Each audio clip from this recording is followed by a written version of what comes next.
میرے بھائیوں، یزید رحمت اللہ علیہ کا دفاع یہ واللہ ناسبیت نہیں ہے۔ کیوں؟ یزید کا دفاع دراصل ان صحابہ کرام کا دفاع ہے جنہوں نے حضرت حسین رضی اللہ تعالی عنہ کے مقابلے میں یزید رحمت اللہ علیہ کی بیعت کی۔ یہ ان صحابہ کرام کا دفاع ہے۔ اسی لیے تو ہم کہتے ہیں کہ یزید صحابہ کرام کے دفاعی قلعے کا دروازہ ہے۔ یزید دفاعی قلعے کا دروازہ ہے۔ جس نے اس دروازے کو توڑنے کی کوشش کی وہ صحابہ کرام تک پہنچے گا۔ اس لیے اے میرے اہل سنت کے نوجوانوں، اس دروازے کو توڑنے سے بچاؤ، یزید کے دفاع کے اوپر کٹھے ہو جاؤ، اس دروازے کو نہ ٹوٹنے دو، نہیں تو یہ صحابہ کرام کی مقدس جماعت تک پہنچیں گے۔ ہمیں غیروں سے کیا گلا، ہمیں تو اپنوں نے ہی ذلیل کیا، غیروں میں کہاں دم تھا، ہمارے اپنوں نے ہی یہ اس دروازے کو توڑنے کی کوشش کی۔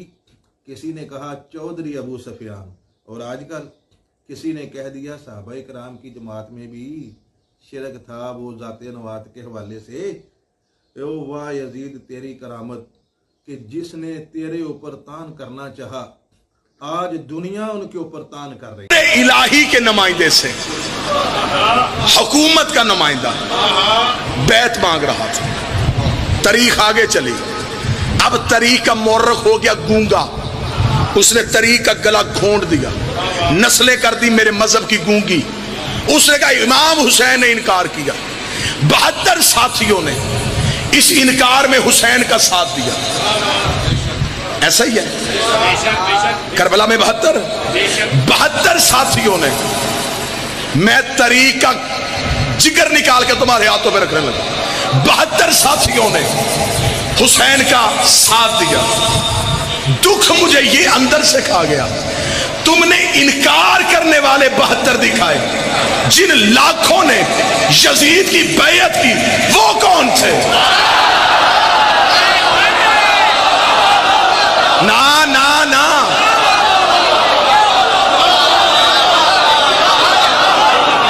اپنی مرضی سے حاکم بن گیا۔ او میرا اہل سنت بھائی سوچ، اپنی مرضی سے حاکم بن گیا، 4 بندوں نے خلیفہ بنا دیا۔ اگر کسی نے یزید کی حکومت کو نہیں ماننا تھا، حسین کا ساتھ کیوں نہ دیا؟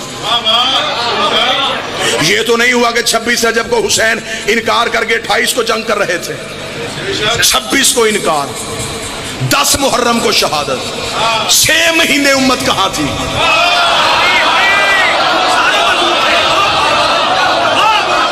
کیوں نہیں حسین کو ڈھونڈا؟ اس دور کے لاکھوں مسلمانوں نے، یہ باتیں منبر پہ کرنے کے لیے اتنا بڑا جگر چاہیے، لیکن میں کیا کروں، میں اپنی نسلوں کو بزدل نہیں کرنا چاہتا۔ لاکھوں بندوں نے پیر محسن شاہ یزید کی بیعت کی۔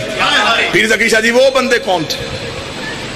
آج اگر دنیا کے نقشے پہ یزید کی حکومت کا نقشہ ابھارا جائے، آج 7 بر اعظم ہے دنیا کے، 6 بر اعظموں میں اس کی حکومت تھی۔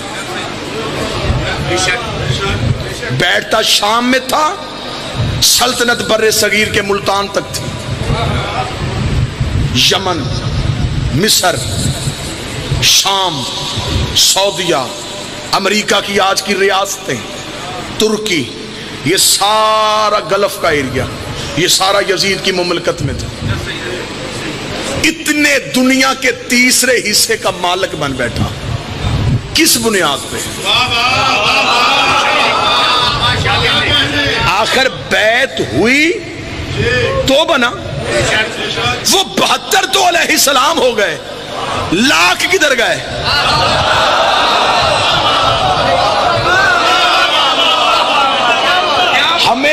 ہمیں جانا ہے ان لاکھوں کے پیچھے، وہ لاکھوں کدھر گئے؟ انہوں نے حسین کی بیعت نہیں کی، اس کا مطلب یزید کا ساتھ دیا۔ اگر انہوں نے یزید کا ساتھ دیا تو پھر آؤ نہ شیعہ کتاب کھولتے ہیں نہ سنی کتاب کھولتے، چلتے ہیں قرآن کی کچہری میں، قرآن سے جا کے پوچھتے ہیں اے اللہ کی مقدس ترین کتاب، ان لوگوں نے بھول چوک غلطی سے جیسے تیسے بھی کی، انہوں نے یزید کی بیعت کر لی، اب بتا ان کے اسلام کے بارے میں تیرا کیا حکم ہے؟ قرآن کہتا ہے اگر کوئی مسلمان فاسق کے ہاتھ میں بیعت کرے وہ کافر ہو جاتا ہے۔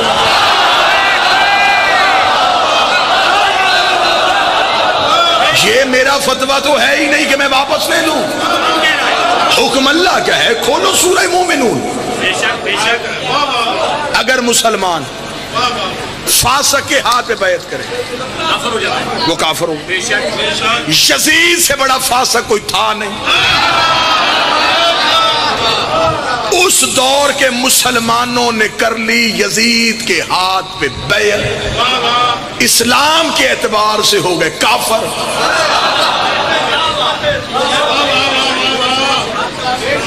بڑا آسان ہے اسلام سمجھنا اگر معرفت کی آنکھ کھولی جائے۔ جب امام حسین نے انکار کیا نبی کو دنیا سے گئے عرصہ کتنا ہوا تھا؟ 50 سال۔ 50 سال میں ایک نسل نہیں گزرتی۔ اس کا مطلب جو نبی کے دور میں جوان تھا حسین کے دور میں بوڑھا تھا۔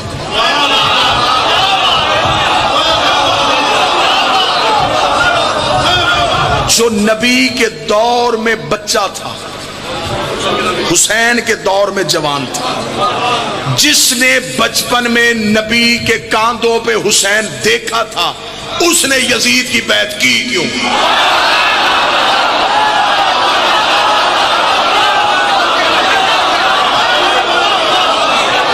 سوال یہ نہیں پیدا ہوتا کہ جب سارے مسلمانوں نے بیعت کر لی تھی تو حسین نے کیوں کی نہیں کی، سوال یہ پیدا ہوتا ہے جب حسین نے نہیں کی سب نے کیوں کی؟ پیشوا تو حسین تھا، لیڈر تو حسین تھا، جب حسین نے نہیں کی پھر کیوں کی گئی؟ کیا بات؟ میں کسی کے عقیدے کو چاٹوں؟ ادھر میرا مولا رسول کا بیٹا کھڑا ہے مد مقابل، میں رسول کے بیٹے کو کیوں چھوڑ دوں؟ 72 ساتھی حسین کے ساتھ گئے، لاکھوں یزید کے پیچھے چل پڑے، کس لالچ میں کہ مجھے اس پہ بحث نہیں کرنی؟ گئے تو صحیح، قرآن کہتا ہو گئے کافر۔ اب میں طریقے یوں جگر سے نکالنے لگا ہوں حقیقت، طریق مجبور ہو کے اگلے گی حقیقت، میری آنکھیں ہیں مورخ کی آنکھوں پہ۔ قرآن کہتا ہے، جنہوں نے توجہ میری طرف کرنا، یار خدا کا واسطہ چھوڑ دے، حسین کا واسطے سے بند کر دے، جب انہوں نے یزید کی ہاتھ پہ بیعت کی قرآن کے اعتبار سے وہ ہو گئے کافر۔ اب قرآن سے پوچھ یہ دوبارہ مسلمان کیسے ہوں گے؟ قرآن کہتا ہے ایک ہی طریقہ ہے، اب یہ آئیں گے دوبارہ پھر کسی معصوم کے پاس، سن کے بولنا، یہ کریں گے اس کے ہاتھ پہ بیعت، پچھلے گناہ کی مانگیں گے معافی، اس بیعت کو کہیں گے تجدید بیعت، ٹوٹی ہوئی بیعت کا دوبارہ ہونا، پہلے ہوئی تھی ٹوٹ گئی تھی اب دوبارہ ہوئی۔ اب مسلمانوں کے پاس ایک ہی رستہ بچتا تھا تجدید بیعت کا، ورنہ قرآن کے اعتبار سے یہ کافر ہو گئے تھے۔ انہیں آنا تھا حسین کے پاس، حسین مدینے سے چلے گئے کہ شاید کوئی شرمندگی میں مدینے نہ آ رہا، حسین مکے انتظار کرتے رہے، مکے بھی کوئی نہ آیا، حسین کربلا پہنچ گئے، وہاں بھی کوئی نہ آیا، حسین 10 محرم کو سو گیا، وہاں بھی کوئی نہ پہنچا، اگلی حجت بن گئی سجاد چلا گیا شام، وہاں بیٹھ گیا قید خانے میں۔ اب مولوی کے سر پہ قرآن رکھ کے پوچھ وہ 2 سال امت کافر رہی ہے یا مسلمان رہی ہے؟ مولا حسین شہزادی ان جوانوں کے ہاتھوں کو سلام، وہ 2 سال امت کافر رہی یا مسلمان رہی؟ اب بتا سجاد قیدی تھا یا امت؟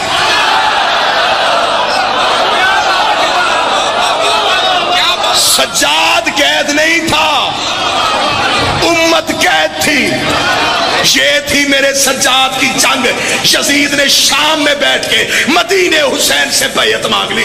پورا 1 سال سجاد اس کے قید خانے میں بیٹھا رہا. اس نے سجاد سے کیوں نہیں مانگی؟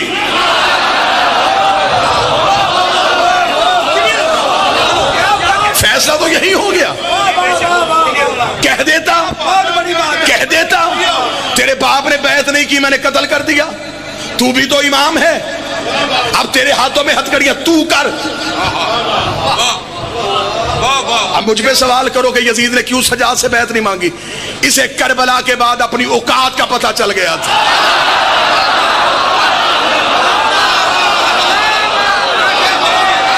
اسے پتا چل گیا تھا مجھ سے اصغر نہیں جھکا، اور یہ تو پھر علی ہے. اس لیے استاد قمر جلالوی نے کہا تھا بستر جو مخملی تھا اسے خار کر دیا، سونا فرعون شام کا دشوار کر دیا، نیند اس کی باندھ کے زنجیر پا کے ساتھ سجاد نے یزید کو بیمار کر دیا.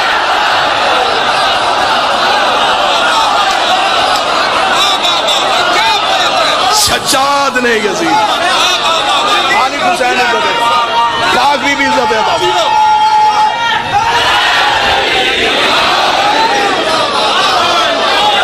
سفر اب مجھے 2 دنوں میں مکمل کرنا ہے. سفر 2 دنوں میں مکمل کرنا. کوئی لڑائی نہیں، کوئی ضد نہیں، کوئی گالی نہیں. محبت کی فضا میں بیٹھے. اچھے خاندان وہی ہوتے ہیں جو 4 دیواری میں فیصلہ کر کے اٹھے، یا مان یا منوا. ممبر کے پہ کھڑا ہوں، خدا کی قسم شیعہ قوم کی کوئی ٹیک نہیں لیتا. میرے اہل سنت بھائی، تیرے ذہن میں سوال ہے تو اٹھ مجمع سے. میں پہلے تجھے 2 ہاتھوں سے سلام کروں گا کہ تو نے شبیر کے ذاکر کو اس قابل سمجھا کہ تو نے محبت میں مجھ سے سوال کیا. میں جواب دوں گا، پھر بیٹھ، پھر مطمئن نہ ہو، پھر پوچھ، لیکن حق تک آج پہنچ کے جانا. یار یہ کوئی انصاف ہے؟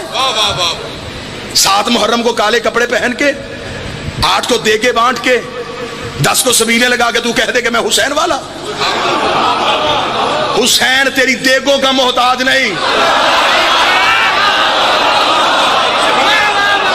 نہ بانٹ دے گے، نہ پانی پلا، نہ فیشن سمجھ کے کالے کپڑے پہن کے مجلس میں. حسین کا ساتھ دینا ہے تو نظریے کا دے، ورنہ کھوکھلے نعروں کی حسین کو ضرورت نہیں. ساتھ دینا ہے تو حسین کی فکر کا ساتھ دے، حسین کے نظریے کا ساتھ دے، پھر پتا چلے گا کہ تو حسین سے محبت. اتنی عزت و انکساری کے ساتھ میں ممبر حسین سے کہہ رہا ہوں، کوئی بندہ مذہب اہل بیت کی ٹیک لیے بغیر اپنے مذہب کی 4 دیواری کے اندر رہ کے مجھے یزید کی حکومت غلط ثابت کر کے دکھائے. داد بالکل نہیں آپ نے دینی جب تک بات آپ کے اندر تک نہ گھس جائے. مذہب اہل بیت کی ٹیک نہیں لینی، حسین کا سہارا نہیں لینا، رہنا اپنے مذہب کی 4 دیواری میں. یزید کو غلط ثابت کر، یہ کیا انصاف ہے؟ اکیلا حسین زندہ باد. حسین صحیح کہنے کے لیے کئی غلط کہنے پڑتے ہیں.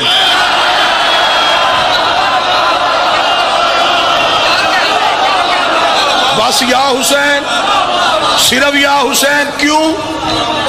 حسین صحیح کہنا پھر کھل کے کہے، رہ اپنے مذہب کی 4 دیواری میں. کر یزید کی حکومت کو غلط ثابت، کیسے کرے گا؟ ہم ہیں امامت والے، ہمیں پیچھے کر دیں، ہمیں چھیڑنا. آپ خلافت کو تسلیم کرتے ہیں، میں آپ کا احترام کرتا ہوں، لیکن میں محبت کی فضا میں سوال پوچھنے کا حق رکھتا ہوں. آپ کے ہاں نبی کے بعد پہلا خلیفہ کیسے بنا تھا؟ اجماع امت سے. سن لینا، سن لینا. اجماع امت اکٹھی ہوئی سقیفہ کے میدان میں. خلافت والوں کے ہاں یہ نظریہ ہے کہ رسول کسی کا اعلان کر کے نہیں گئے تھے، امت کو اپنا اگلا خلیفہ چننا تھا. امت کا حق تھا. جمہوریت ہوئی، ووٹیں دی گئی، اور ان ووٹوں کے ذریعے توجہ کے ساتھ لفظ کا لہو نہ ہو، سطر کا قتل نہ ہو.